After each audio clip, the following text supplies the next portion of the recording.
श्याम सुंदर श्री यमुने महारानी की श्री वल्लभाधीश की जय।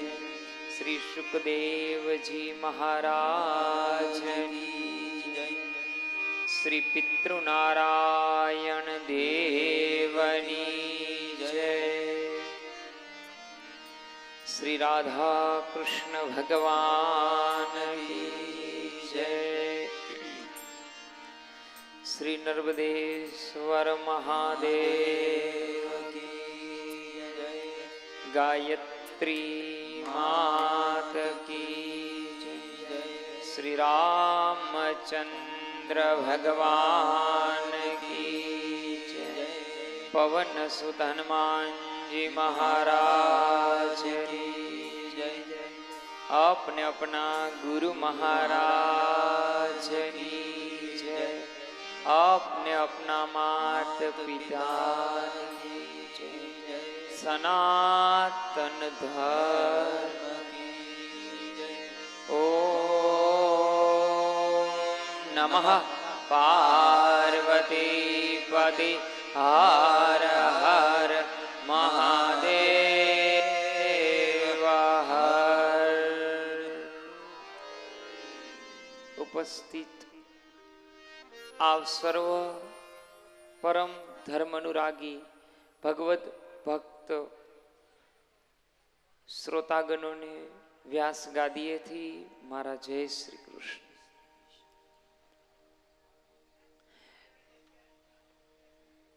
कृपानिधि ऑफिशियली चैनलना माध्यम थी आ कथानु लाइव प्रसारण निहाળી રહેલા સર્વ શ્રોતાજનોને પણ મારા જય શ્રી કૃષ્ણ।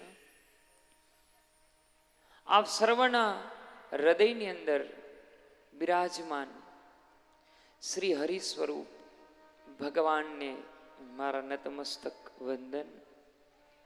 અહીંયા બિરાજમાન તમામ વડીલોને મારા વંદન। શ્રી હરિ વૈષ્ણવ સમુદાય सर्वों मारा श्री वल्लभ जय श्री कृष्ण। मारा पिताजी नी दिव्य चेतनाओं ने मारा लक्ष कोटि वंदन। आइए हरिगुरु परमात्मा नु स्मरण करी भगवतना आजना अपना चौथा दिवसनी आ भगवत कथा नी अंदर आपणे बधा प्रवेश करिए। આજે આપણે હરિ પરમાત્મા ભગવાન નંદ નંદન પધારે છે આપણા આંગણે। ભગવાનના પ્રાગટ્યના ઉત્સવની હવેથી ભાગવતમાં શરૂઆત થાય છે। હવે આપણે ભગવાનના હૃદય સુધી પહોંચવાની આ કથા છે। બને એટલે આપણી બધાની વિચાર શક્તિઓ આપણા બધાના સમજણ જે રીતે મેં બને એટલું સરળથી આપને સમજાવ્યું આપણે સમજ્યું।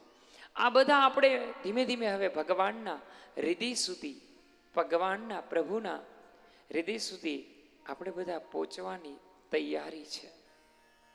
ભગવાન સ્વીકારે ને માણસ હંમેશા આપણે મંજિલ ઉપર ચડવું હોય ને તો સ્ટેપ પગથિયા લેવા પડે અથવા તો લીપનો ઉપયોગ કરવો પડે तो ज આપણે જઈ શકીએ। તો मेरे भाई बहन ये नव स्कंद છે એ પગથિયા છે સ્ટેપ છે। આપણે એમના ઉપર પગ નથી દેવાનો પ્રભુને એના ઉપર ચરણ રાખી અને આપણા હૃદયમાં શ્રી ઠાકોરજીને આપણે બિરાજમાન કરવાના છે। यह कथा છે। आज वही मुरली मनोहर आने वाले हैं, मेरे ठाकुर आने वाले हैं, मेरे गोविंद हमारे बीच आने वाले हैं, जो हर एक क्षण अपनी वेणु से अपना मन मोहक करने वाला है।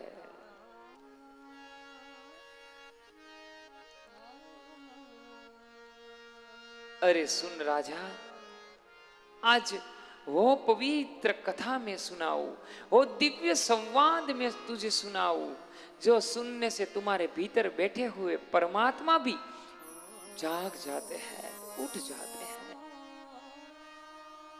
इन दिव्य चेतनाओं में अपनी चेतना लगा ले, इसलिए कथा जरूरी है, इसीलिए सत्संग जरूरी है।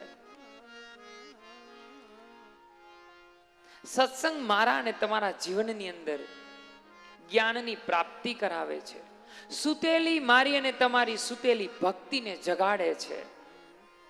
કથા એટલા માટે જરૂરી છે કે ભીતર બેઠેલા હરિને પણ આ કથા જગાડે છે, મારી અને તમારી વ્યથાને શાંત કરી દે છે। સાહેબ, આ પવિત્ર ગ્રંથ છે। ગંગા નદીનો પવિત્ર કિનારો છે, હજારોની સંખ્યામાં ઋષિમુનિઓ છે, પક્ષીઓનો કિલરવ છે, પ્રકૃતિનો એક એક અણુ સુખદેવજીના શ્રીમુખથી વહેતી આ ભગવત કથાને સાંભળવા માટે આતુર છે। बाप जी इन पवित्र कथाओं में हमें ले जाओ,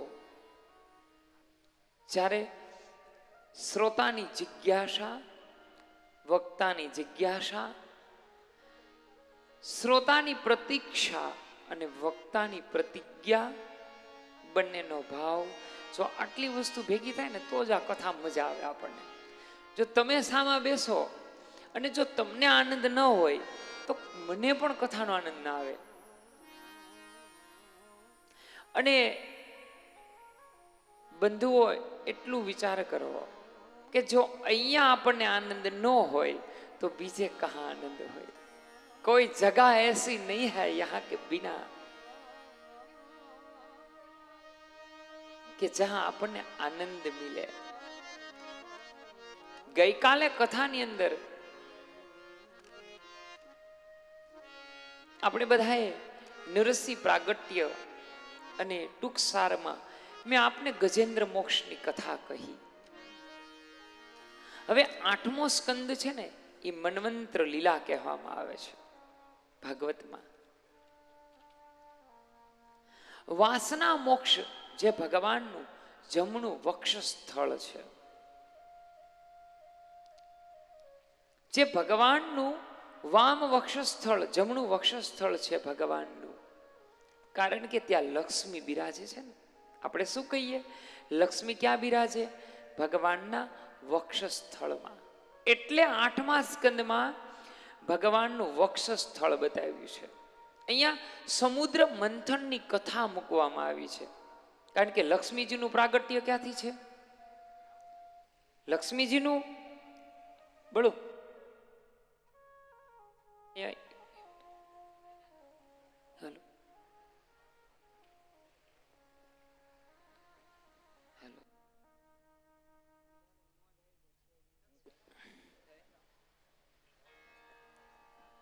હાલો, લક્ષ્મીજીનું પ્રાગટ્ય બતાવવામાં આવે છે।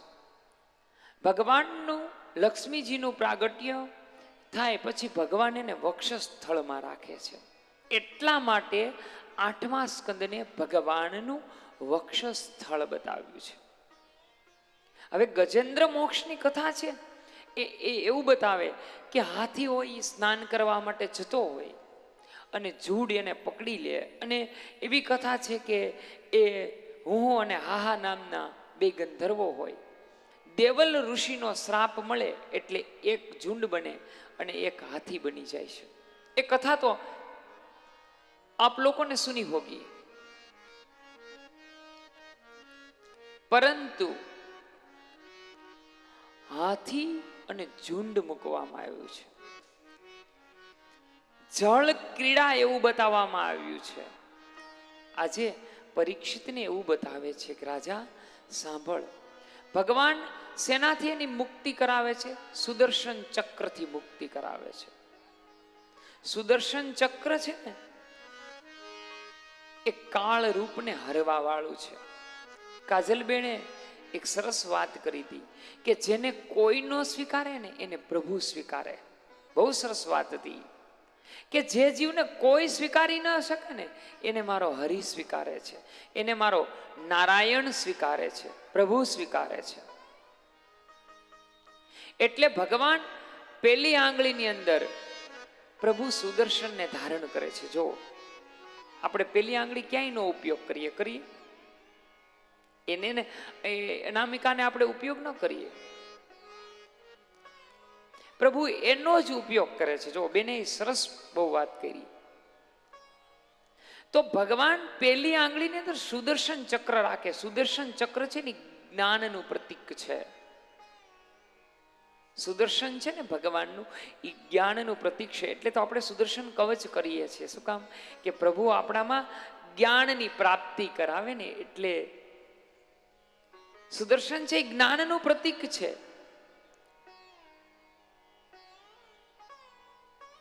આંખ છે એ માત્ર જોઈ શકે છે, દ્રષ્ટિથી દર્શન કરી શકાય. સાંભળજો, હવે ભગવાન અહીંયા સ્વયં હાથીનો ઉદ્ધાર કરવા માટે આવે છે. હાથી ભગવાનને પોતાની સૂંઢની અંદર એક કમળ રાખી અને પછી ભગવાન હાથી એને આર્તનાદ કરે કમળ લઈને, એટલે ભગવાન આવી જાય છે. અને આ સમયે સુદર્શન ચક્રથી હાથીની મુક્તિ કરાવે છે. બંધુઓ, હાથી ઈ જીવ છે, ઝુંડ ઈ માયા છે. જ્યારે જ્ઞાનની પ્રાપ્તિ થાય ને ત્યારે ભગવાનના દર્શન થાય છે. સુદર્શન ઈ જ્ઞાનનું પ્રતીક છે. ધ્યાન દેજો, જ્યારે માણસને જ્ઞાનની પ્રાપ્તિ થાય ત્યારે દ્રષ્ટિ ભગવાનના દર્શન કરે છે. રૂપ જોઈએ ને તો રાગ ઉત્પન્ન થાય. શું જોઈએ આપણે? રૂપ જોઈએ ને તો રાગ ઉત્પન્ન થાય, અને રાગ આવે ને તો સ્વરૂપના દર્શન થાય, નહીતર દર્શન થાય નહીં. અને સ્વરૂપના દર્શન થાય ને એટલે જ અનુરાગ થાય. એટલે હું ઘણીવાર મારી કથાની અંદર આમ હાસ્યમાં બધાને કહેતો હોય કે બે જગ્યાએ ખૂબ ખ્યાલ રાખો. એક વરમાં બનીએ ત્યારે, અથવા તો ઘરે પ્રસંગ હોય ત્યારે સરસ મજાનું તૈયાર થવું જોઈએ કે નહીં? અને મને પાર્લર વાળા મને કોઈ વિરોધ નથી. અને વરમાને તો ભાઈ બારગામ લઈ જવાના હોય એટલે એને તો તૈયાર થઈને જ જવાનું. અહીંથી બે જગ્યાએ તૈયાર થઈને જવું, એક લૌકિક પાસે અને એક અલૌકિક પાસે. પ્રસંગમાં તૈયાર થવાનો જેટલો આનંદ હોય, સાંભળજો, એટલો જ આનંદ ઉત્સવમાં આપણને તૈયાર થવાનો હોવો જોઈએ. એ ફાઇનલ છે. આપણે ઘરે પાટ ઉત્સવ હોય, અને જો આમથી માફ કરજો કદાચ અતિશોક્તિ થાય તો, પુષ્ટિમાં શિંગારનું બહુ મહત્વ બતાવ્યું છે. કરી શિંગાર યશોદા લાલન જગા. પ્રભુને જગાડવા માટે યશોદા લગર વગર નથી જતા. ભાગવતીનો પુરાવો છે સાહેબ. યશોદા સરસ શિંગાર કરી અને પ્રભુને જગાડવા જાય છે. શું કામ? પેલું સ્વરૂપ દર્શન છે. જો સ્વરૂપમાં આપણને પ્રીતિ જાગે ને તો જ પછી અનુરાગ ઉત્પન્ન થાય. એટલે તો આપણે ઉત્સવમાં, આપ તો બધા હરિગુરુ વૈષ્ણવ છો, આપણને તો મારા કરતાં પણ વધારે ખબર હોય કે ઉત્સવો દરમિયાન આપણે ઠાકોરજીને ભારી શિંગાર કરીએ. શું કામ કરીએ? કારણ કે એ દિવસ દરમિયાન ભારી શિંગાર શું કામ હોય? ઠાકોરજીને જો સરસ ઘોડી લગાડીએ અને ઠાકોરજીને જેટલો આપણો ભાવ થાય એટલા લગાડીએ. અને અમુકને તો ભગવાનને મારા વંદન છે એવી કળા આપી દીધી હોય સાહેબ શિંગાર બાબતમાં. બસ પ્રભુને જ્યારે આપણે શિંગાર કરીએ ત્યારે ભારી શિંગાર પ્રભુને કરીએ. ભારી શિંગાર શું કામ પ્રભુને કરીએ? કારણ કે એ દિવસે આપણે રાગ સ્વરૂપ અનુરાગમાં ફેરવાઈ જાય. એટલે તો આપણે નિત્ય ઠાકોરજીને, હરેક વૈષ્ણવો હોય એ ઠાકોરજીને નિત્ય આપણને રોજ એવું થાય કે, માફ કરજો કદાચ અનુભવ શેર થઈ જાય તો, કે આપણે રોજ નવા નવા ઠાકોરજીને શિંગાર કરીએ. શું કામ શિંગાર કરીએ ઠાકોરજીને? કારણ કે આપણું સ્વરૂપ અને આપણો અનુરાગ પ્રભુમાં કાયમ માટે રહે ને એટલા માટે. કાયમ માટે પ્રભુમાં અનુરાગ રહે અને એનાથી જ આકર્ષિત થાય. અને સ્નેહાનામ સર્વ આકર્ષયતી, પ્રભુનો સ્નેહ જ એવો છે કે હરેક વ્યક્તિને આકર્ષી લે. એટલા માટે સ્વરૂપ દર્શન બતાવ્યું છે. એટલા માટે હાથીની ને જૂનનું નકર તમે વિચાર કરો કે જે માણસનું 7મા દિવસે મૃત્યુ હોય એને કોઈ દિવસ આવી હાથીની જૂડની વાત કરવાની હોય? પરીક્ષિતને બડી બાત બાપજી બતાવે છે કે રાજા સાંભળ, જો અનુરાગ પેદા થાય ને તો મુક્તિ છે અને રાગમાં બંધન છે. જો રાગ જ્યાં સુધી ઉત્પન્ન થાય ને ત્યાં સુધી રાગમાં બંધન હોય, અનુરાગમાં બંધન હોય જ નહીં સાહેબ. એટલે તો ભગવાન પ્રત્યે મારા બાપ અનુરાગ હોવો જોઈએ. જ્યારે હર કોઈ વ્યક્તિને પ્રભુ પાસે અનુરાગ ઉત્પન્ન થઈ જાય ને ત્યારે પ્રભુમાં સમર્પિત થાય. અને યાદ રાખજો, એકવાર જીવનમાં જ્યારે કોઈ પણને સમર્પિત થાય ને પછી એ સમર્પણ સંપૂર્ણ હોવું જોઈએ. વ્યાસપીઠ પરથી કાંઈ ન માનો ને તો આટલું માની લેજો મારું. કોઈ બીજું મારે તમને કોઈ માળા નથી લેવડાવવી, મારે તમને કોઈ ભક્તિના માર્ગમાં ઓતપ્રોત નથી કરવા, એવો મારો વ્યાસપીઠનો કોઈ હેતુ જ નથી. મારી વ્યાસપીઠ માત્ર અને માત્ર મુક્તિનું ચાહક છે. બંધન મને ગમતા નથી. પણ એક યાદ રાખજો કે એક વખત જીવનમાં સમર્પિત થવું હોય અને સમર્પિત થયા પછી બસ તમારી યાત્રા કોઈ દી પૂરી ન થવી જોઈએ. જ્યાં પૂર્ણ વિશ્વાસ હોવો જોઈએ અને જ્યાં પૂર્ણ સમર્પણ હોવું જોઈએ સાહેબ, એ જ ભવ પાર ઉતરીએ. બાકી મુશ્કેલ છે.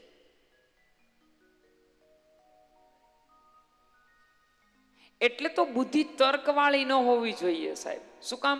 પહેલા દિવસની કથાની અંદર જ કહેવામાં આવે કે રાજા તારી બુદ્ધિમાં તર્ક ન રાખતો. તર્કવાળી બુદ્ધિ છે ને એ મને તમને આપણને વિશ્વાસ તોડાવી નાખે. વિશ્વાસ તૂટવો ન જોઈએ સાહેબ. શ્વાસ તૂટે ને ત્યાં સુધી મારા બાપ તમારા હૃદયમાં કોતરી લેજો કે શ્વાસ તૂટે ને ત્યાં સુધી વિશ્વાસ ન તૂટવો જોઈએ. બસ સમર્પણ સિવાય ભાગવત આ હેતુ બતાવે છે. ગજેન્દ્ર મોક્ષની કથા કહે. હવે છઠ્ઠા ચક્ષુ મંત્ર થયો, એમાં અજીત અવતાર થયો, એમાં દાનવો ને દેવો ભેગા થઈ અને સમુદ્ર મંથન કરે છે. હવે કાલે મેં વાત કરી હતી કે આ વિજ્ઞાન યુગની અંદર એવી બધી વાત કરવી ને એ આ યંગ જનરેશન છે ને એના ગળે ઉતરે જ નહીં. ઉતરે? યંગ જનરેશન જે અત્યારે ચંદ્ર ઉપર જે પગ મૂકે છે, મંગળ ઉપર જાય છે, એને આપણે એવી વાત કરીએ કે સમુદ્ર મંથન કરવામાં આવ્યું ને એમાંથી અમૃત નીકળ્યું ને અમૃત પી જાય તો માણસ મરે નહીં. તો આપણું વિજ્ઞાન એવું બધું છે કે સબમરીન દરિયાના તળિયે વહી જાય છે, ગમે ત્યાંથી અમૃત કાઢી આવે અને ગમે એટલી કિંમત હોય છેલ્લી બાકી આપણે આપણી એક કિડની વેચી નાખી, બાકી અમૃતનું એક ટીપું તો પી જ લઈ. જવા દઈ? બોલો. કોક આપણને દરિયાને આ તળિયેથી સબમરીનમાંથી અમૃત લઈને આપે અને એમ કે એક ટીપું અમૃત તમને આપું, આની કિંમત આટલી થશે. આપણે સીધા જ ડોક્ટર પાસે જઈ કે આ શરીરમાં 1-2 કિડની છે, એક લઈ લે તું તારે. OLX માથે જાહેરાત મૂકી દઈ ભાઈ એક કિડની વેચવી છે, કોઈ જોતી હોય ફટાફટ લઈ જાજો, અમારે અમૃત જોઈએ છે. નહીં સાહેબ, ऐसे अमृत की भागवत में कोई बात ही नहीं की जो हमारा जीवन आयुष्य बढ़ा सके. आयुष्य तो ईश्वर की हाथ की बात है. चाहे कितना भी जी लो, જેટલું નિર્માણ કર્યું છે ને એટલું જ જીવવાનું છે. તો ઇનકી અમૃત કી બાત કી, આइए સુનતે हैं. દેવો અને દાનવો ભેગા થાય છે, અમૃત કાઢવાની વાત કરે છે સમુદ્રમાંથી. હવે સમુદ્રમાંથી અમૃત કાઢે એટલે કેટલીક વસ્તુઓ એમાંથી કાઢવામાં આવે છે. એમાં એરાવત નામનો પેલો હાથી નીકળે, પારિજાત વૃક્ષ નીકળે, અપ્સરા નીકળે, કૌસ્તુભમણિ નીકળે છે.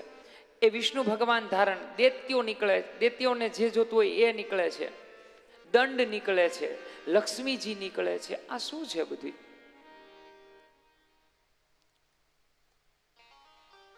વાસ્તવમાં દરિયામાં તો જલ સિવાય, મોતી સિવાય કંઈ મળે નહીં એવું આપણું વિજ્ઞાન કહે છે.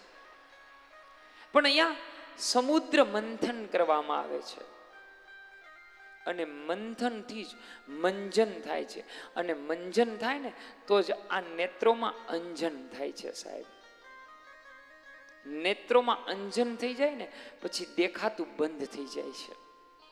અને એ ન દેખાય ને એટલે આપણી ગોપી છે ને એ શેથાની અંદર સિંદૂરની જગ્યાએ કાજલ પૂરી દેશે કે હવે બીજું કંઈ દેખાતું જ નથી તારા સિવાય.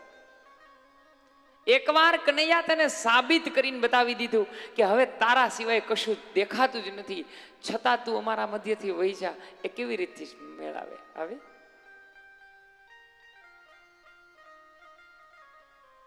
એ શક્ય નથી. એ અસંભવ વસ્તુ છે. દેવો અને દાનવો ભેગા મળે છે. હવે આ પરિસ્થિતિનું નિર્માણ ક્યારે થાય સાંભળજો. બહુ સરસ ભાગવતમાં વાત કરી છે. આવી બહુ સરસ બધી વાતો કરવા જાવ છો ને તો પાછળના પ્રસંગો મારા એટલા હાર્ડ એન્ડ ફાસ્ટ લેવા પડે છે કે કઈ પૂછોમાં. દુર્વાસા ઋષિ હોય, એના ગળામાં ફૂલની માળા હોય, પુષ્પ માળા ધારણ કરી હોય. ઇન્દ્ર છે એ અંબાડી ઉપર બેસીને આવતો હોય. દુર્વાસા ઋષિ બ્રાહ્મણ છે, ઋષિ છે, ગુરુ છે. એને એમ થયું, અને ગુરુ માટે સૌથી મોટી ખુશી એ વાતની હોય કે એમનો શિષ્ય એમના કરતા પણ સવાયો હોય સાહેબ. એનાથી મોટી કોઈ ખુશી ન હોય. એટલે તો સીતારામ બાપુ છે પૂજ્ય બજરંગદાસ બાપાને આશીર્વાદ આપ્યા હતા કે મારાથી સવાયો થાય તું, આશીષ એવા આપું હું તને. દુર્વાસાએ વિચાર કર્યો કે ઇન્દ્ર છે અંબાડી ઉપર બેસીને આવે છે એટલે પુષ્પની માળા ઇન્દ્રના ગળામાં નાખી, પણ સુનિવર મુનિવર કૌ નહીં એસા પ્રભુતાય સે મદ ના હોય. સાહેબ એવો કોઈ વ્યક્તિ નથી કે જેને પ્રભુતાયસી મદ ન હોય, અહમ ન હોય. એને શું કર્યું? ગળામાંથી માળા કાઢી નીચે ફેંકી. એ હાથીના પગ નીચે કચરાની, જોજો સાંભળજો ખાસ, હાથીના પગ નીચે કચરાની માળા.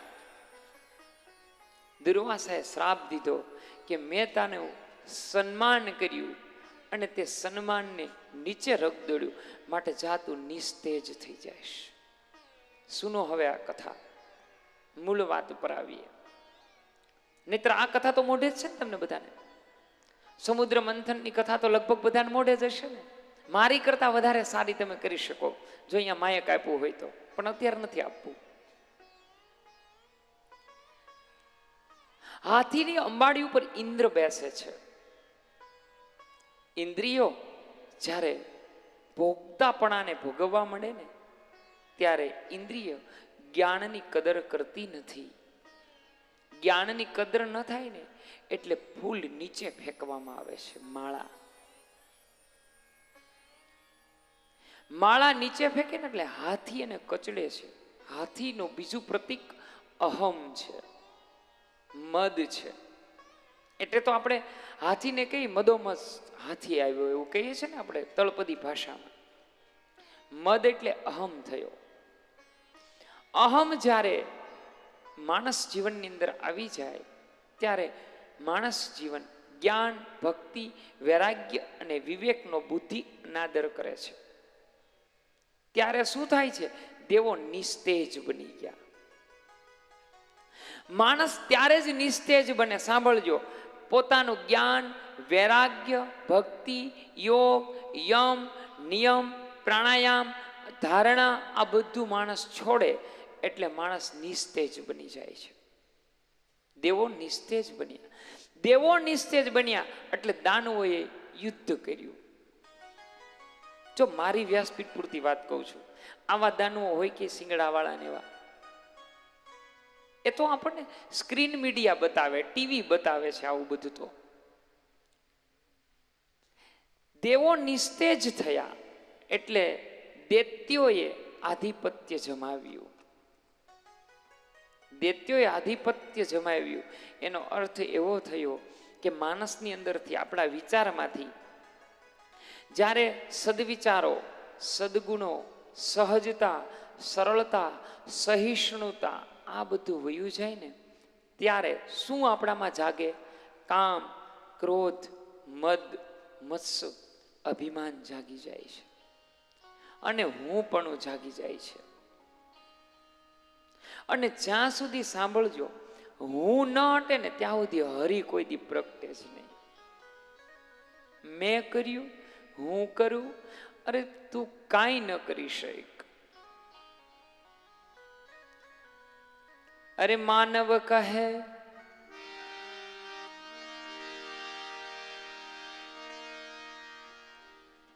માનવ કહે મેં કર્યું અને કરતલ દૂજો કોઈ. અરે આદરા શોધ વચ રહે મારો હરિ કરે સો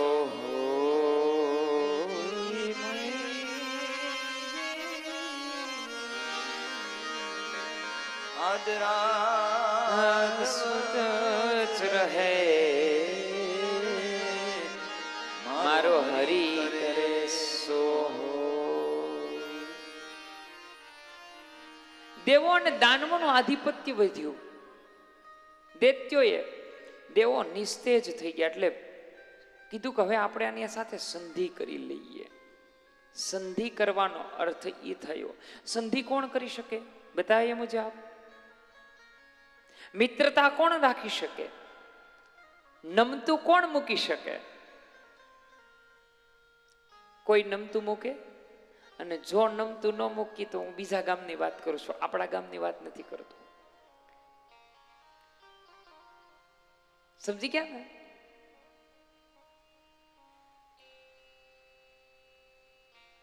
એક ગામની સરસ વાત કરું, 12 ગામની, બીજા રાજ્યની છે. પતિ પત્ની ઝઘડે ને એટલે પહેલી વાત ઈ જ કરે કે આમના કરતા મને કુવામાં નાખીએ ને તો સારું હતું, અહીંયા નાખી.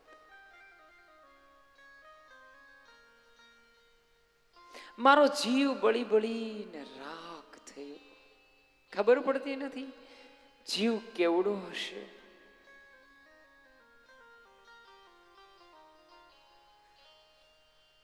અને આ તો 12 ગામની વાત કરું છું.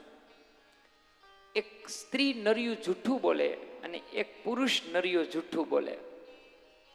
મારે પૂછવું ન પડે અને મારે બધું પૂછવું પડે.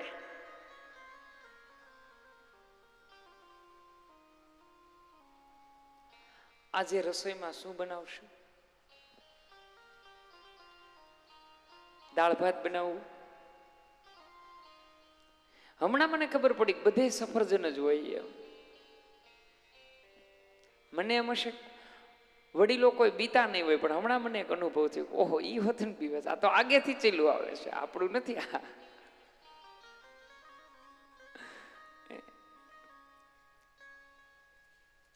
શું બનાવવું? એમ દાળ ભાત બનાવવું, આ બનાવવું, ઓલું બનાવવું. આપણે કે આ બનાવો, આ બનાવો.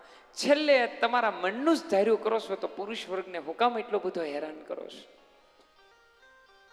તમારા જ મનની માન્યું તું કરો છો તો શું કામ પૂછવું જોઈએ? આ નરિયું જૂઠ છે.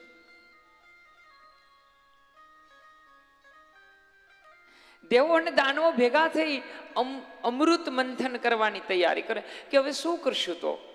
તો એક કામ કરીએ. દેવો અને દાનવો એમ કે છે કે આપણે બધી ઔષધિઓ દરિયાની અંદર નાખી દઈએ અને દરિયાની અંદર બધી ઔષધિ વહી જાય એટલે એના તળિયેથી અમૃત નીકળશે. અને ભગવાન એમ કે છે કે જ્યાં જ્યાં જરૂર માડી પડે ને ત્યાં હું ઊભો રહીશ. પ્રભુ પાછી બાંહેધરી આપે છે. હવે એની સાથે પેલા મૈત્રી કરે છે. હવે મૈત્રી કોણ માણસ કરી શકે? નમતું કોણ માણસ મૂકી શકે? જતું કોણ માણસ કરી શકે? સાંભળજો, જેની પાસે સરળતા અને સહજતા હોય ને એ નમતું મૂકી શકે, જતું કરી શકે. ભગવાન શું કરે છે? સજ્જન માણસ જતું કરે છે. દેવો એમ કે છે દેવોને કે જે કાંઈ થાય પણ એમની સાથે સહજતાથી મૈત્રી કરી લેવી અને પછી સમુદ્ર મંથન કરવું.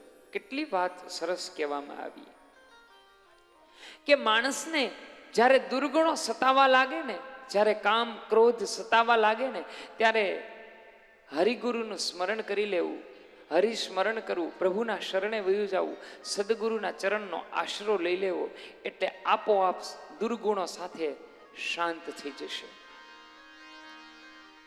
ઔષધિઓને ભેગી કરવામાં આવી, દરિયામાં નાખવામાં આવી અને પછી સમુદ્રનું મંથન કરવાની તૈયારી કરે છે તો મેરુ પર્વતને લઈ આવે છે. જોજો, મેરુ પર્વતને લઈ આવવામાં આવ્યા. ભગવાને કાચબાનું રૂપ લીધું અને સર્પ નહોતા, શેષ એનું નેતૃ કરવામાં આવ્યું. છાશ ફેરવવી પડે. આ બધી ઔષધિઓ ભેગી કરવામાં આવી. એક બાજુ દેવો અને એક બાજુ દાનવો, આ બધાએ ભેગા થઈ અને પછી સમુદ્ર મંથન કર્યું. અર્થ એવો થયો કે દેહરૂપી સમુદ્રને સ્થિર કરવા માટે મેરુને સ્થિર કરવું પડશે, મનને સ્થિર કરવું પડશે. જ્યાં સુધી મન સ્થિર ન થાય ત્યાં સુધી સમુદ્ર મંથન થઈ ન શકે. જ્યાં સુધી મન એકાગ્ર ન થાય ત્યાં સુધી મેરુ સ્થિર ન થાય. એટલે શું કરવામાં આવ્યું? શેષનું રવૈયું બનાવવામાં આવ્યું. ભગવાને કાચબો બન્યા છે. ફરીને કહું છું, આવું ક્યાંય કોઈ બન્યું હોય નહીં, પરંતુ કાચબો યમ, નિયમ અને સંયમનું પ્રતીક છે. તમારી ઇન્દ્રિયોને તમે કાબુમાં કરી શકો. અને સાહેબ યાદ રાખજો, બધું માણસ કાબુ કરી શકે, ક્રોધને કાબુ કરે ને એ વ્યક્તિ મહાન છે, એ પૂજનીય છે. યાદ રાખજો, ક્રોધને બધું તમે વશ કરી શકશો, પણ ક્રોધને કોણ વશ કરી શકે? કોઈ. એ તો કહી શકાય ધીરજ, ધર્મ. ક્રોધને તમે ક્યારે કાબુ જે કરી શકે, એટલે એને સંયમ બતાવ્યું છે કે જીવનમાં ગમે એવી પરિસ્થિતિ આવે ને વિકટ, યાદ રાખજો, એક ધીરજ નહીં ગુમાવવી અને બીજું ક્રોધ ઉપર કાબુ રાખશો. અને માતાઓ બહેનોને તો હું અવારનવાર કહું કે બહુ ક્રોધ ચડે ને ત્યારે સરસ મોબાઈલ લઈને આમ સેલ્ફી લઈ લેવી. એ જે સેલ્ફીમાં તમે જે હસો છો, જે સ્મિત આપો છો, એ સ્મિત કાયમ ઘરે રાખજો બાપા. મારી કરબદ્ધ પ્રાર્થના છે. બહુ ખીજ ચડે ને ત્યારે એક સેલ્ફી લઈ લેવી. ભગવાને ખૂબ સારી સુવિધા આપી છે. અને ક્યારેક ખીજમાં કોકને કેવું કે મને ક્યારેક રીહ ચડે ને ત્યારે તું મારો ફોટો લઈ લેજે, પછી તમે ફોટો જોજો કેટલા વિચિત્ર લાગો તમે. ચિત્ર આખું વિચિત્ર બની જાય છે. યાદ રાખજો, ક્રોધમાં ચિત્ર તમારું વિચિત્ર બની જાય. ક્રોધને સંયમમાં રાખવાનું કીધું, એટલે કાચબો બનાવવાનું કીધું છે. અહીંયા સર્પને લેવામાં આવ્યો. હવે શેષના મુખ કેટલા છે? 5 મુખ છે. રૂપ, રંગ, ગંધ, સ્પર્શ અને શબ્દ. 5 મુખવાળો સર્પ લેવામાં આવ્યો.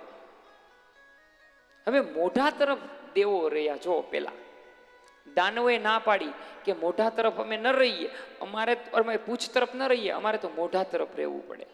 એનો અર્થ સમજ્યા તમે? રૂપ, રંગ, ગંધ, સ્પર્શ અને શબ્દ આ શેનાથી નક્કી થાય? કર્મ ઇન્દ્રિય, જ્ઞાન ઇન્દ્રિય, મન ઇન્દ્રિય. આ બધું જોઈએ, સાંભળીએ, હાલીએ તો ખબર પડે ને. આ 5 વસ્તુ જીવનમાં ક્યારે આવે? સાંભળજો. રૂપ, રંગ, ગંધ, સ્પર્શ અને શબ્દ ક્યારે આવે? જોઈએ, સાંભળીએ, સૂંઘીએ, સ્પર્શ કરીએ તો. એટલે ક્યાં રહેવું પડે? મુખ આગળ. મહત્વની વસ્તુ જીભ છે. સાંભળજો, આમનું મહત્વ બતાવ્યું છે. મહત્વની વસ્તુ કઈ છે? જીભ છે. જો ઈ એક કાબુમાં આવી જાય ને તો બીજું કઈ કરવું જ ન પડે. એટલે 5 તરંગોને બંધ કરવાના છે. 5 વસ્તુને બંધ કરવાની છે, એટલે મુખ તરફ રહે છે. હવે સમુદ્ર મંથન કરવા લાગે. જેના ઘરે ભાગવત હોય વાંચજો નિરાતે, કે સમુદ્ર મંથન કરવા લાગ્યા એટલે સર્પના મુખમાંથી જુવાળા નીકળવા લાગી. આ જુવાળા નીકળીને એટલે દૈત્યો દાઝવા લાગ્યા. દાઝે એટલે શું થાય? માણસને અગ્નિ સ્પર્શ કરે એટલે માણસને શું થાય? આપણે અગ્નિથી દૂર વયા જાય ને કે આપણે દાઝશું. જ્યારે તમારી ઇન્દ્રિયો સંયમમાં આવે ને ત્યારે રૂપ, રંગ, ગંધ, સ્પર્શ અને શબ્દ. જીભ સારું જમવાનું બંધ કરી દે. કાન ખરાબ વસ્તુ સાંભળવાની બંધ કરે. આંખ ખરાબ વસ્તુ જોવાની બંધ કરી દે છે. સ્પર્શ એ અપરસ બની જાય છે. એટલા માટે દૈત્યો ત્યાં ટકી ન શકે. સાંભળજો, ટકે નહીં એટલે પૂછ ઉપર વી આવે છે. પૂછ ઉપર શું છે? ભગવાને સ્થાન ક્યાં લીધું? વિષ્ણુ ભગવાને ચરણમાં સ્થાન લીધું છે. એટલે પ્રભુ આપોઆપ આપણને એના ચરણમાં લઈ લેશે. હરિ. હવે મંથન કરવાની વાત કરે છે. એમાં ઐરાવત નામનો હાથી નીકળે છે. આ ઐરાવત હાથી ઇન્દ્ર લઈ જાય છે. હાથી એટલે મદ. જ્યારે માણસ સત્સંગમાં જાય ને ત્યારે પહેલું જ એનામાંથી હું પણ વયું જાય છે, મદ વયું જાય છે. અને જીવનમાં ક્યારેય ઈગો ન રાખવો. ઘણા નથી કહેતા મારો સાવતે ઈગો હર્ટ કર્યો. લે, મારા પાસે તેવા પ્રશ્નો આવતા હોય ને બધા, એટલે કહું છું કે મારો ઈગો શું કહેવાય, એવું કહેવાય ને. મને બહુ પાછું મારે ને ઇંગ્લિશમાં હું રોંઢા સુધીનું છે એટલે બહુ કદાચ ખબર ન પડે. એ મારો કે એમને ખબર નથી. હા, ઈગો હર્ટ કર્યો. પણ અહીંયા બેઠેલા મારા નાના બહેનો ખાસ ખ્યાલ રાખજો. એક છતની નીચે રહીએ ને, દુર્ગુણ જોવા કરતા સદગુણ જોજો. અને એક છતની નીચે રહીએ ને એટલે વધારે પડતા દુર્ગુણ જ દેખાય. વધારે પડતા દુર્ગુણ દેખાય. પતિને પત્નીમાં અને પત્નીને પતિમાં. પણ ક્યારેક સદગુણો જરાક જોઈ લેવા. અને એક છત નીચે રહીએ ને તો ક્યારેક મનભેદ થાય, મતભેદ કરવા, પણ મનભેદ ક્યારેય ન કરાય. અને એકવાર મનભેદ થઈ જાય ને પછી આ રથ છેક સુધી હાલક ડોલક હાલક ડોલક હાલક ડોલક સુધી ભવ પાર તો ઉતરી જાય, પણ એમાં કોઈ મજા ન હોય સાહેબ. એકવાર મતભેદ ક્યારેક થતા હોય, વિચારો બે વ્યક્તિના કોઈ દી સરખા ન હોય કોઈ બે વ્યક્તિના વિચારો. મને ધીરુભાઈ સરવૈયાની એક રમેશભાઈ બહુ સારી વાત આવે. એ કે પતિ પત્નીની જોડી બનાવવામાં ભગવાન શું ધ્યાન રાખ્યું હોય? એ કે એકને ખારું ભાવતું હોય એકને ખાટું ભાવતું હોય. આવી જ જોડી હોય બધે, ક્યાંય હરખી જોડી હોય જ નહીં. આ નક્કી રાખવું. પણ એનાથી મતભેદથી મનભેદ ક્યારેય પરિવારમાં કરવો નહીં. ખાસ ખ્યાલ રાખજો. ક્યારેય એવું નહીં કરવાનું. ઘરે ને ઘરે શું હોય? આ સમાજનું એક નર્યું ઉદાહરણ છે.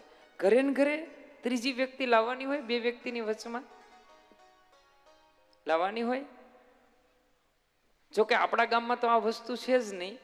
હું તો આઉટ સ્ટેટની વાત કરું છું. તમે ત્યાં રહેતા ને તમને ન ખબર, આ વિસ્તારની વાત જ નથી. આ તો આઉટ સ્ટેટની વાત છે બધી. અહીંયા અમારા કોઈ દી લડાઈ ઝઘડા થતા જ નથી, કારણ કે અમારા ઘરમાં મહાભારત જ નથી.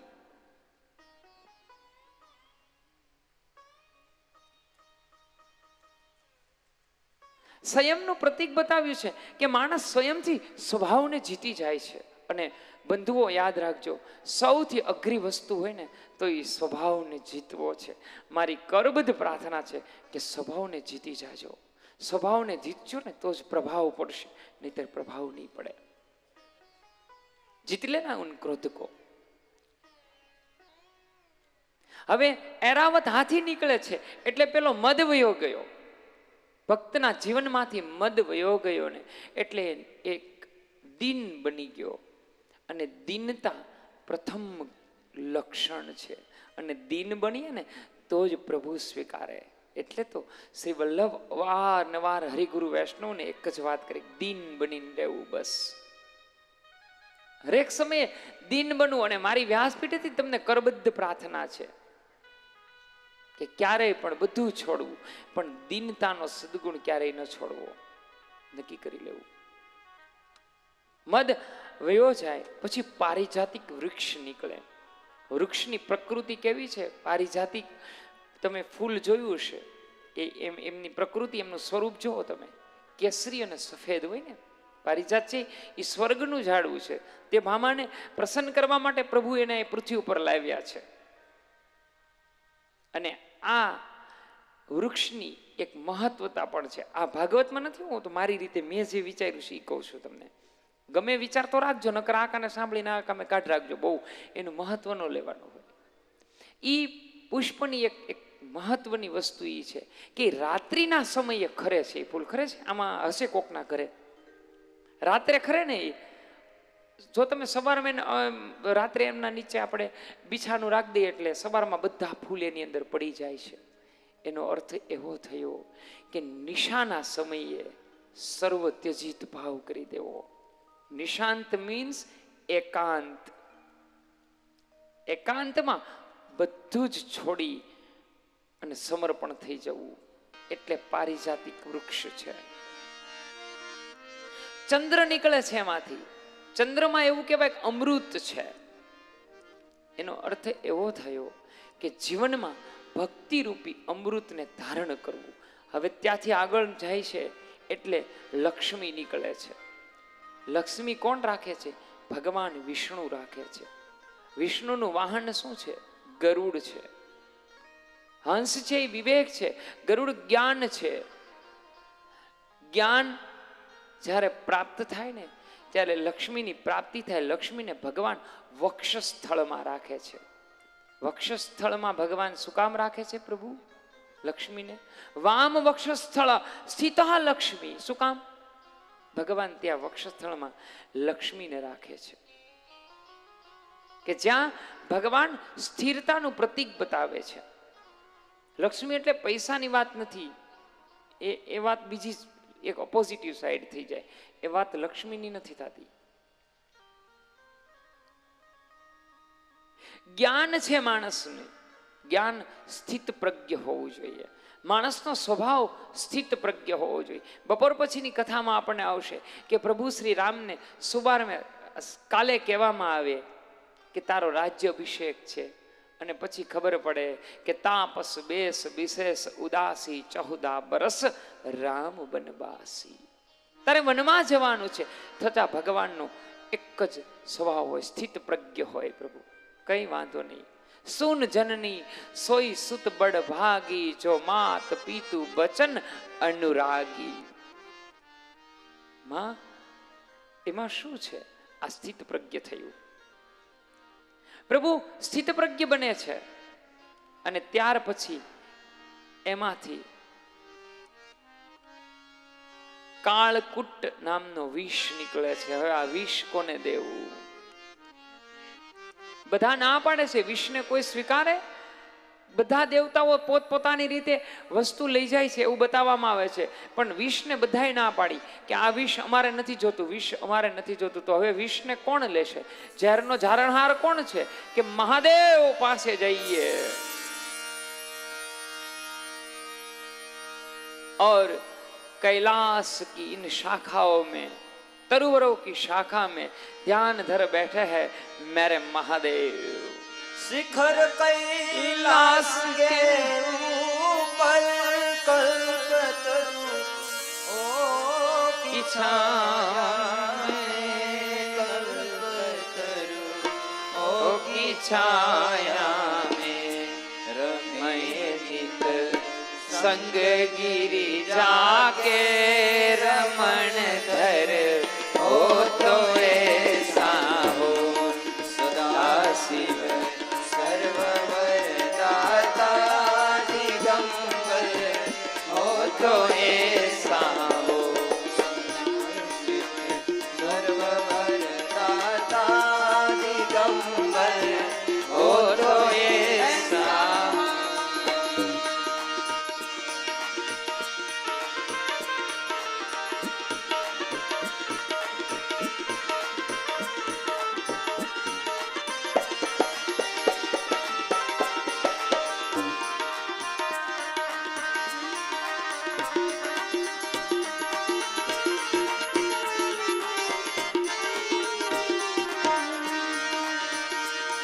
भयंकर जहर जग निकला सागर के मंथन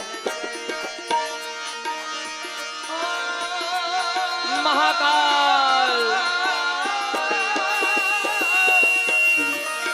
भयंकर जहर जब निकला गर मंथन से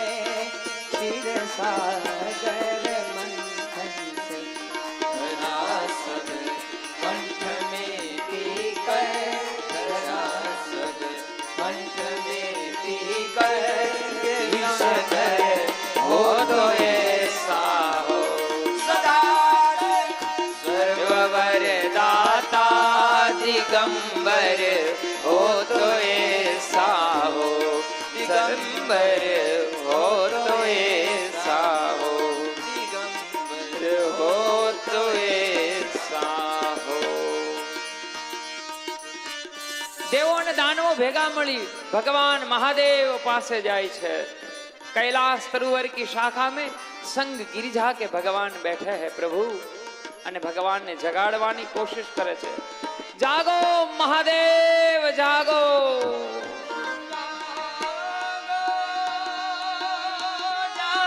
જાગો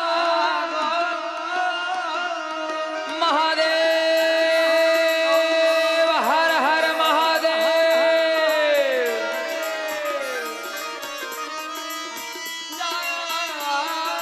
જાગો જાગો મહાદેવ મહાદેવ મહાદેવ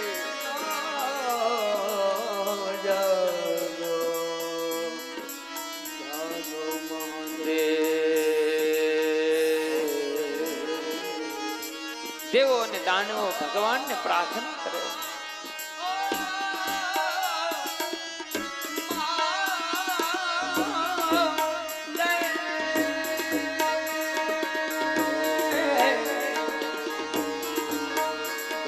ऋषि मुनियों आ जाते हैं और वेद घोष करते हैं।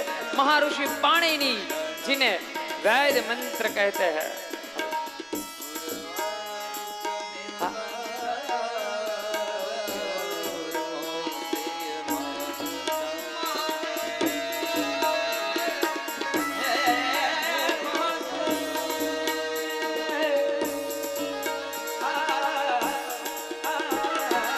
हर हर जय हो माता।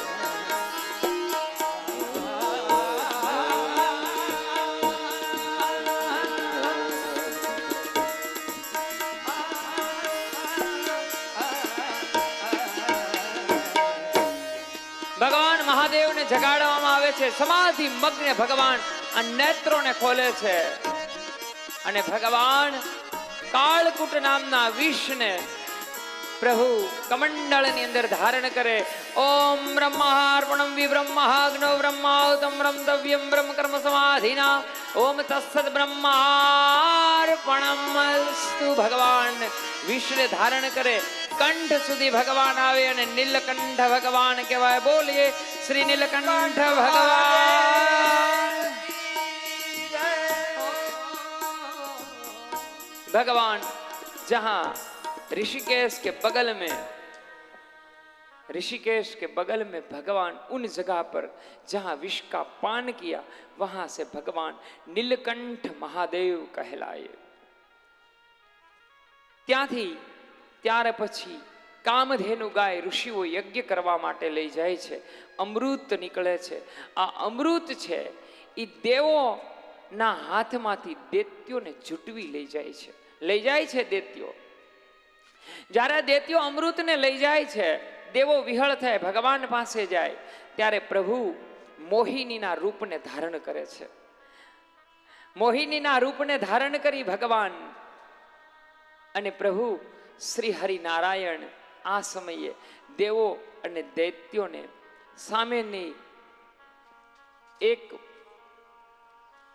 પૂર્વ અને પશ્ચિમ મુખે બેસાડી અને એકને સુરાનું પાન અને એકને અમૃત પાન કરાવે. આ સમયે દેવોની સભાની અંદર રાહુ મહારાજ હોય એ ત્યાં બેસી જાય છે.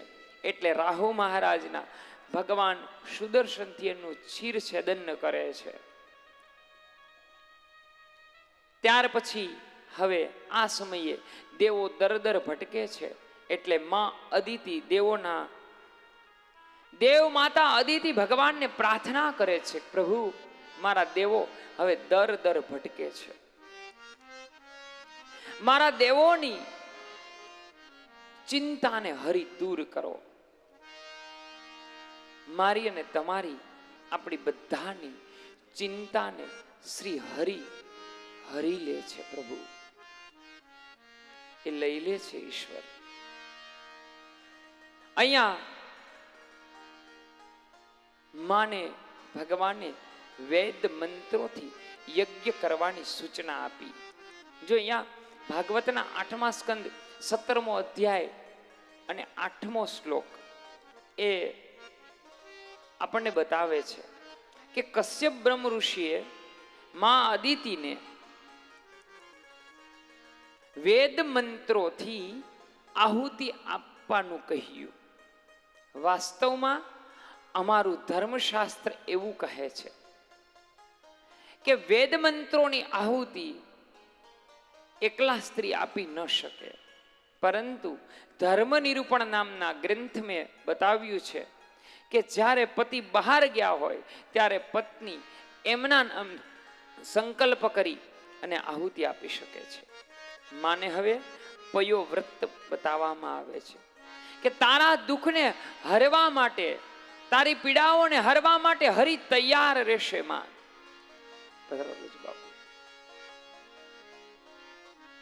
બોલ શ્રી ખોડિયાર માત કી જય.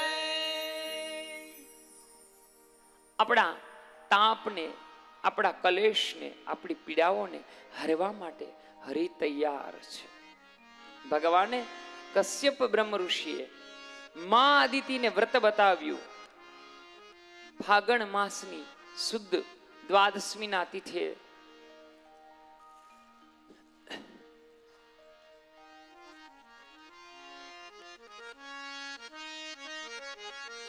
બોલ ખોડિયાર માત કી જય. ભાગવત ભગવાન કી જય. કૃષ્ણ કનૈયા લાલ કી જય. માં ભગવાનને આહુતિ આપે છે. યજ્ઞેનઃ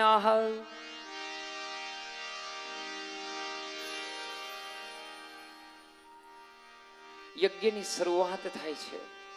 યજ્ઞેન યજ્ઞ પુરુષ ઉચયમ તીર્થપાદઃ. ભગવાનને વેદ મંત્રો દ્વારા આહુતિ આપવામાં આવે છે. પયો વ્રત બતાવવામાં આવ્યું. ફાગણ સુદ દ્વાદશમીના દિવસે શરૂ થાય અને ફાગણ મહિનાની અમાવાસ્યાના દિવસે આ વ્રત પૂરું થાય. આપણા મહાપુરુષો અને આપણું ભાગવત એ બંને આમાં સંમત છે. પયોવ્રતના નિયમ બતાવે છે કે નિત્ય પોતાના જમણા હાથની હથોડીની અંદર 1 ચમચી દૂધ અને તુલસી પત્ર આ બંને મૂકી અને એનું પાન કરી જવું. આ સિવાય ભોજન લેવું નહીં.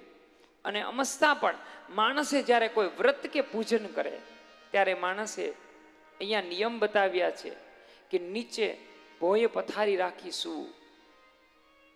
એટલા માટે તો બપોરની નિંદ્રા વર્જિત બતાવી છે વ્રત અને ઉપવાસમાં. ઉપવાસનો અર્થ થાય છે પ્રભુ સાથે રહેવું. માં યજ્ઞની આહુતિ આપે છે, નિત્ય પરમાત્માને ભજન કરે છે, નિત્ય હરિને ભજે છે, નારાયણને સ્વાહાકારથી આહુતિ આપે છે. એટલા માટે તો આપણે યજ્ઞ કરીએ ત્યારે આપણા ઘરે બ્રાહ્મણો આવી મૃગી મુદ્રાથી ભગવાનને સ્વાહાકાર કરે છે. સ્વનામ પોતે થાય, અહમ નામ આપવું, પરમાત્માને પ્રાણવાયુથી એક એક આહુતિ આપવી એ સ્વાહાકાર છે. કારણ કે યજ્ઞ વિશ્વ કલ્યાણ માટે હોય છે, યજ્ઞ જીવોના કલ્યાણ માટે હોય છે.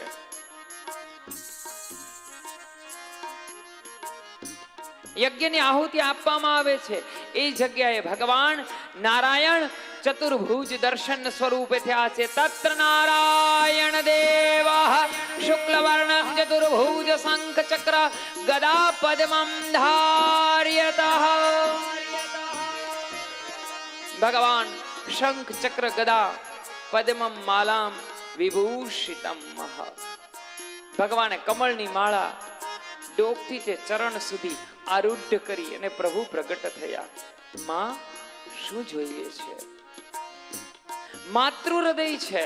પ્રભુ સાંભળો, મારા દેવો ઠેર ઠેર ભમે છે, દેવોનો દુઃખ દૂર થાય એ માટે થઈ મને વરદાન આપો. ભગવાન કહે છે કે માં સાંભળ, ટૂંક સમયમાં હું તારે ત્યાં પુત્ર બની અને અવતાર ધારણ કરી અને હું પ્રગટીશ. ભગવાનને આશીર્વાદ આપી પ્રભુ અંતર્ધ્યાન થયા. અહીંયા ગુરુ શુક્રાચાર્ય મહારાજા બલિ ઉપર પ્રસન્ન થાય છે. સાહેબ, અમારો ભાગવત એમનો પુરાવો છે કે જ્યારે તમારા ઉપર ગુરુ પ્રસન્ન થાય ને તો દેવોને પણ દુર્લભ એવું સુખની પ્રાપ્તિ થાય છે. પારસમણી તો અમે સ્પર્શ કરકે, પારસમણીમાં તો એક જ ગુણ છે. પારસમણી તો માત્ર લોખંડને અડે ને તો જ સોનું કરે. સદગુરુ તો એવો છે, સાંભળજો, કે જે જીવ એના ચરણમાં જાય ને એનો ઈ સ્વીકાર કરે છે, આપ જેવો બનાવે છે. પારસમણી ગુણધર્મ બદલી શકે છે. પારસમણી ગુણધર્મ બદલી શકે. પારસમણી બીજું પારસમણી કોઈ દી ન બનાવી શકે. બનાવી શકે? ન બની શકે, ઇમ્પોસિબલ. લેકિન સદગુરુ તો જીવને તારી અને પોતાના જીવો બનાવી દે છે. સાહેબ, જીવ ગમે તેવો જીવ એના ચરણે જાય ને એને સદગુરુ અભય હાથ ફેરવી દે છે. અહીંયા શુકાચાર્ય છે, બલિ, ભગવાન બલિ માગે છે સદગુરુ પાસેથી, પ્રભુ મને ઇન્દ્ર બનાવો. હવે 100 અશ્વમેઘ યજ્ઞ પૂરું થાય ને ત્યારે 100 અશ્વમેઘ પૂરું થાય ત્યારે ઇન્દ્ર બને છે. તો અહીંયા 99 અશ્વમેઘ યજ્ઞ પૂરા થયા. હવે 100મો અશ્વમેઘ યજ્ઞ ભૃગુ કચ્છ ક્ષેત્રની અંદર તૈયારી થાય છે. યજ્ઞને 4 દરવાજા હોય છે, ઉત્તર, દક્ષિણ, પૂર્વ અને પશ્ચિમ. જ્યાં વેદપાઠી બ્રાહ્મણો એ દરવાજા ઉપર બેસી, પ્રતિષ્ઠા હોય ત્યારે આપ સર્વે જોયું હશે કે ત્યાં બેસી અને વેદ મંત્રોનો ઘોષ કરે છે. ઋગ્વેદ, યજુર્વેદ, સામવેદ અને અથર્વેદ આપણી સનાતન ધર્મની નિયમ અનુસાર 4 દિશાઓમાં 4 વેદ હોય, જ્યાં આપણા 4 મઠ બિરાજમાન છે, જેનાથી સનાતનની ધરોહર જળવાઈ રહે છે.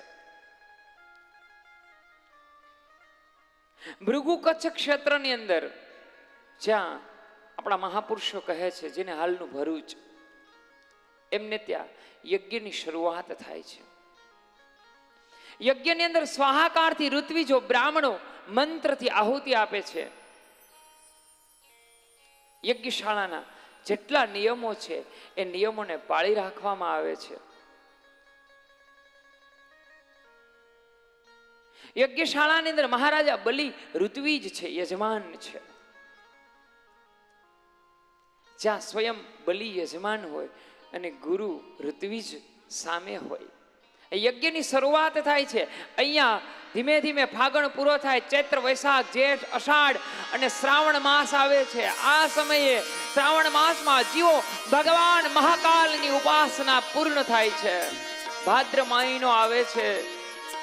પૃથ્વી લીલી છમ ચાદર ઓઢીને બિરાજમાન થયેલી છે. આ સમયે એકમ બીજ ત્રીજ ચોથ દિવસો ઉપર દિવસો તિથિઓ પૂરી થાય છે. ભાદરવા મહિનાની દ્વાદશમીના તિથિએ આજે ભગવાન આવવાના છે આ પૃથ્વી ઉપર, એટલે પ્રકૃતિમાં પરિવર્તન થયું. દ્વાદશમીના દિવસે ભગવાન નર નિરાકાર આજ નિરાકાર બને છે. સ્વયં ભક્તોને ભયને હરવા માટે, પીડાને તાપને હરવા માટે ભગવાન સ્વયં વામન બની પ્રાગટ્ય થયા. બોલીએ શ્રી વામન ભગવાન. મહારાજા બલિ યજ્ઞશાળાને દરવાજાની અંદર આવતા બ્રાહ્મણો ઋત્વિજો મહાપુરુષોનું પૂજન કરે છે. કારણ કે આપણે ત્યાં આવેલા હરેક મહાપુરુષો એ આપણા માટે ભગવાન છે. યજ્ઞશાળામાં એનું પૂજન કરે છે. બલિ વિચાર કરે છે, બધા દેવતાઓએ માં સરસ્વતીએ એમને હાર આપવામાં આવ્યો. અન્નપૂર્ણા ભિક્ષા પુરુષે છે. પિતાએ મુંજ જનોય આપી. મુંજ શું કામ હોય? કારણ કે જ્યારે બ્રાહ્મણ હોય એમને યજ્ઞોપવિત સંસ્કાર આપવામાં આવે ત્યારે એમના ગળા ઉપર મુંજની માળા ધારણ કરવામાં આવે છે. પરબારી ક્યારેય કોઈ દિવસ સૂતરની જનોય યજ્ઞોપવિત હોય નહીં, પરંતુ આ સમયે મુંજની જનોય ધારણ કરે છે. એટલે તો આપણે હનુમાન ચાલીસાની અંદર બોલીએ છીએ, કાંધે મુંજ જનેવું સાજે. મુંજ શું કામ છે? જો અહીંયા જે માતાઓ બેઠા છે, વડીલ માતાઓ, એમને ખબર હશે કે મુંજ કોને કહેવાય. પહેલાના સમયમાં આપણે પાણી ભરવા જતા ત્યારે જે ઈંઢોણી મસ્તક ઉપર રાખવામાં આવતી, આ ઈંઢોણી જેમાંથી બનાવવામાં આવે છે એને મુંજ કહેવામાં આવે છે. બ્રાહ્મણને જ્યારે યજ્ઞોપવિત ધારણ કરવામાં આવે ત્યારે મુંજની જનોય ધારણ કરવામાં આવે છે. પ્રથમ એમના કડે મુંજ બાંધવામાં આવે છે. શું કામ? કારણ કે મુંજ નામની વનસ્પતિમાં આપણું આયુર્વેદ કહે છે કે એમાં બ્રહ્મચર્ય ટકાવી રાખવાની તાકાત હોય છે મુંજમાં.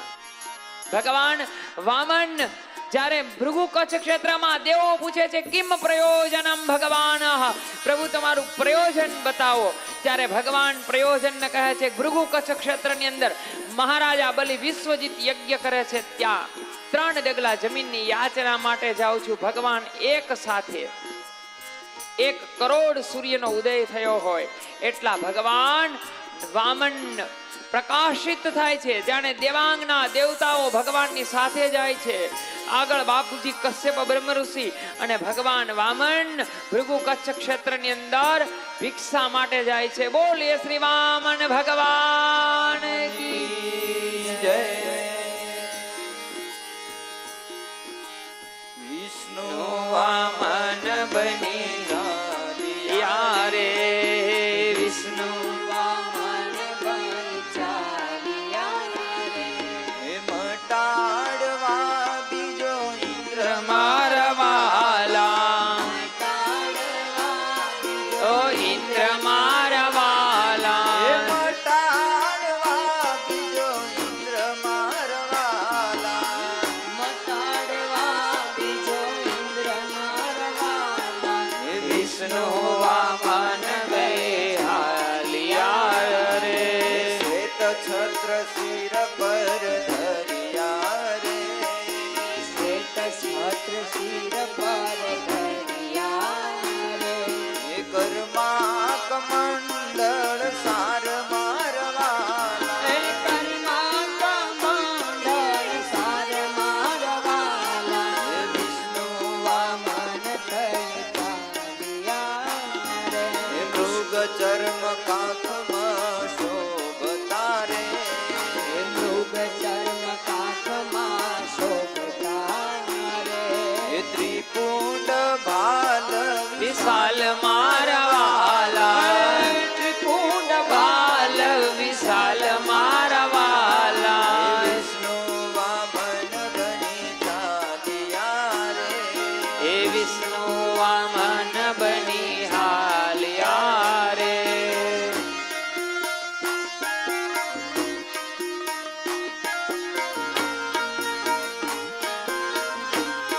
જય હો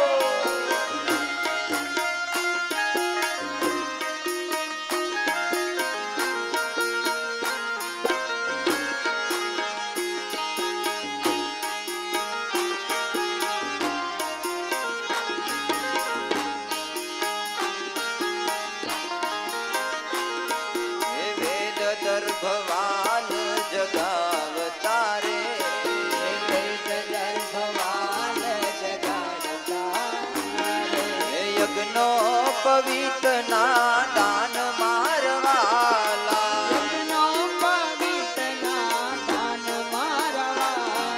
હે વિષ્ણુ વામન બની ચાલ્યા રે હે વિષ્ણુ વામન બની ચાલ્યા રે. વિષ્ણુ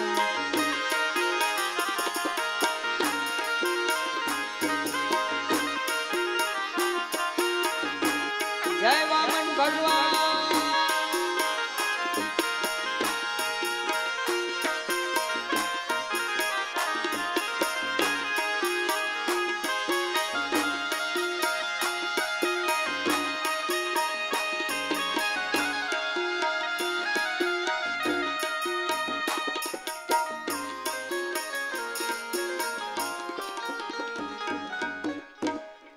ભગવાન વામન પ્રગટ થયા. વામન આવે છે. મહારાજા બલિ વિચાર કરે છે કે કેટલા બધા બ્રાહ્મણો ઋત્વિજો આવ્યા, આટલું બધું તેજસ્વી અને દૈદીપ્યાન તેજ મેં જોયું નથી ક્યારેય.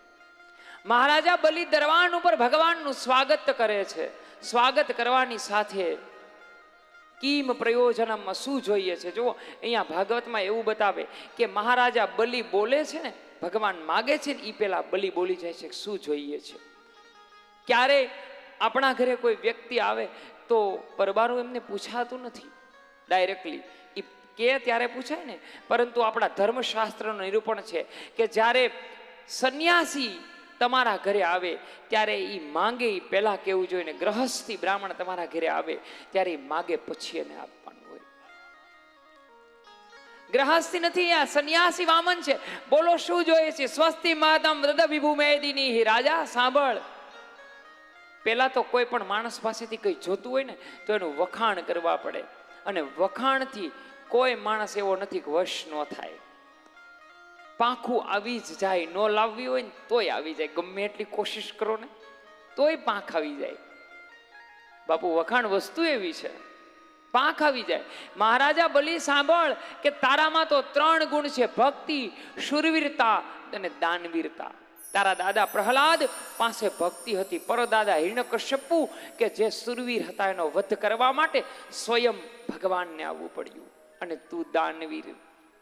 તારા જેવું કોઈ થયું નથી અને ક્યારેય થશે નથી. મહારાજ માગી લ્યો આજ શું જોઈએ છે. અન્ના દાન, ધનના દાન, સ્ત્રી દાન, કન્યાદાન, વસ્ત્રદાન, હાથીદાન, ગજદાન આપી દો, અશ્વદાન, ભૂમિદાન આપી દો. જોઈએ તે માગો. જો સાંભળ બલિ, ઈચ્છાથી વધારે દઈએ ને તો પણ કર્મ, અને ઓછું દઈએ તો પણ કર્મ. બોલી જાઓ મહારાજ, જો હું માંગુ ને એ જ આપજે, એનાથી વધારે કશું આપતો નહીં.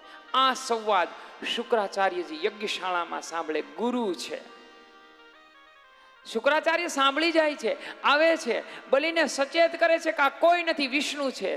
અને સાહેબ, ત્યારે બલિ જે બોલે છે ને એની માથે હજારો નોબેલ પુરસ્કારો પણ ફના હોય છે.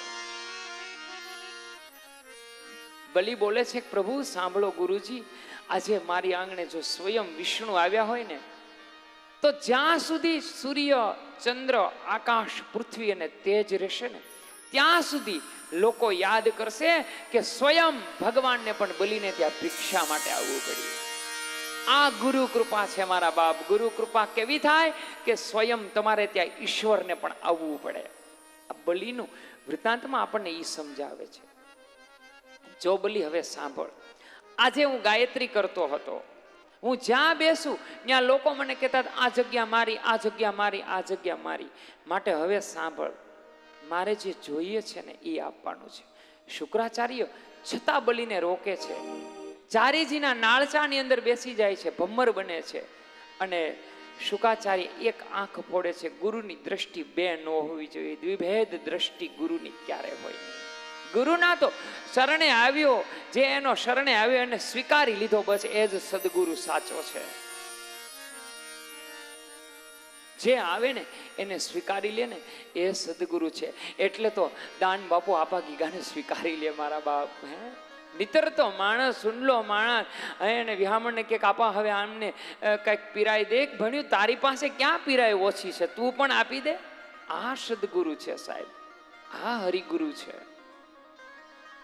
છતાં ભગવાન હવે બ્રાહ્મણ છે સાહેબ, સંકલ્પ વગર તો કાંઈ અપાય નહીં, અને સીધા વગર સંકલ્પ વગર બ્રાહ્મણ પાછું કઈ લે નહીં, હાથ જોડ તો કરાવવી જ પડે.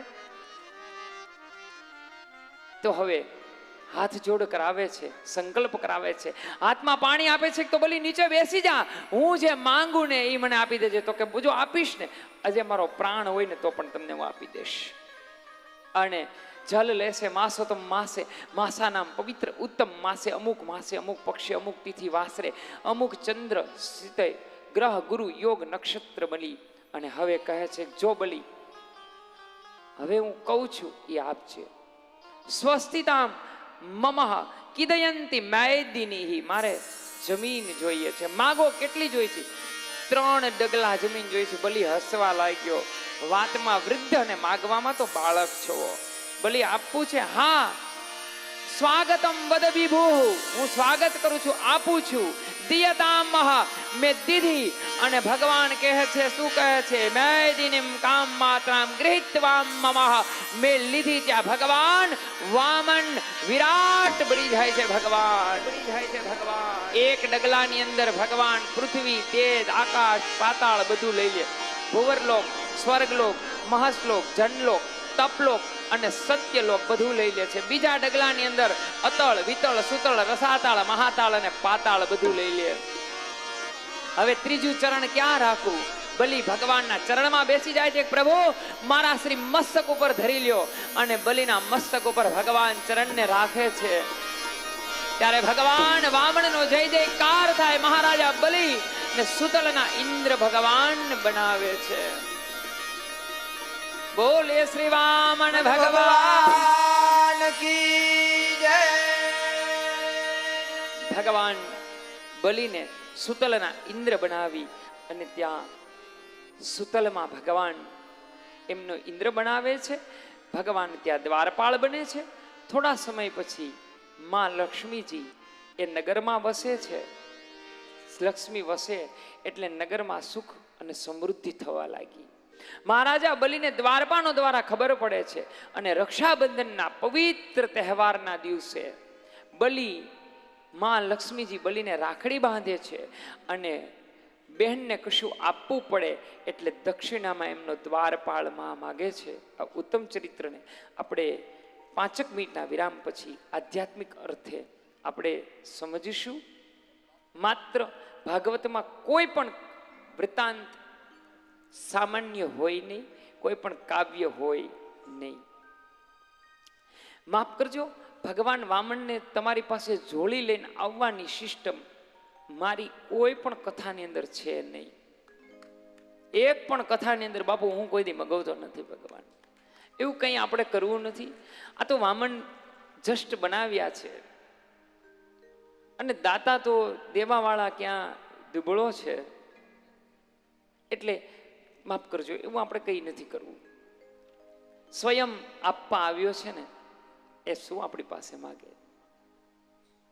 પરમાત્માને પ્રાર્થના કરીએ ને. હવે આપણી ગામની ખૂબ નજીક નેસડી ધામેથી પૂજ્યપાદ લવજી બાપુ પધાર્યા છે. તો બાપુના શ્રી ચરણોમાં હું વિનંતી કરું કે બાપુ આપને બધાને આશીર્વચન આપશે. પૂજ્ય શ્રી લવજી બાપુ, આપનું ધારગણીમાં ખૂબ ખૂબ સ્વાગત છે.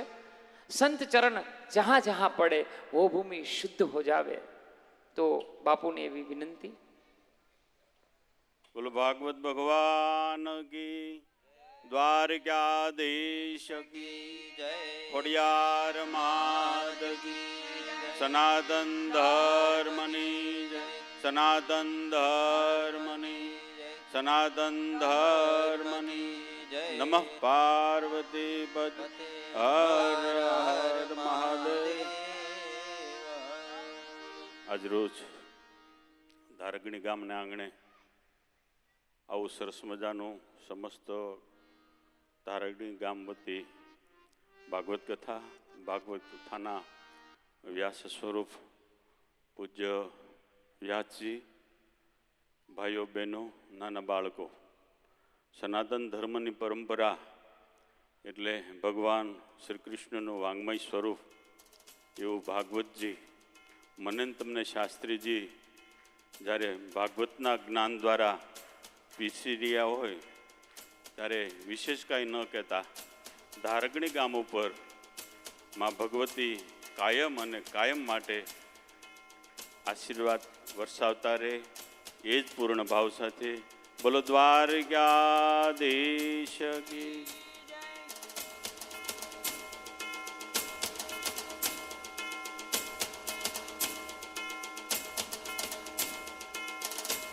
હાલો, આપણી વચ્ચે મહંત શ્રી SGVP ગુરુકુલ મેમનગર અમદાવાદથી બાલકૃષ્ણદાસ સ્વામી પધાર્યા છે. જોરદાર તાળીઓના ગડગડાટથી આ ધારગણી ગામના આંગણે અમે સંતશ્રીને વધાવીએ છીએ, જેઓ ચારોડી ગુરુકુલ, દ્રોણેશ્વર ગુરુકુલ અને રીબડા પણ ગુરુકુલ ચલાવે છે અને તે ગુરુકુલમાં લાખો વિદ્યાર્થીઓ ભણતરની સાથે સંસ્કારોનું સિંચન થાય છે. એવા સૌના આદરણીય બાલકૃષ્ણદાસ સ્વામી આપણી વચ્ચે પધાર્યા છે. ફરી એક વખત જોરદાર તાળીઓના ગડગડાટ સાથે આપણે સ્વામીજીને અમારા ધારગણી ગામના આંગણે વધાવીએ છીએ.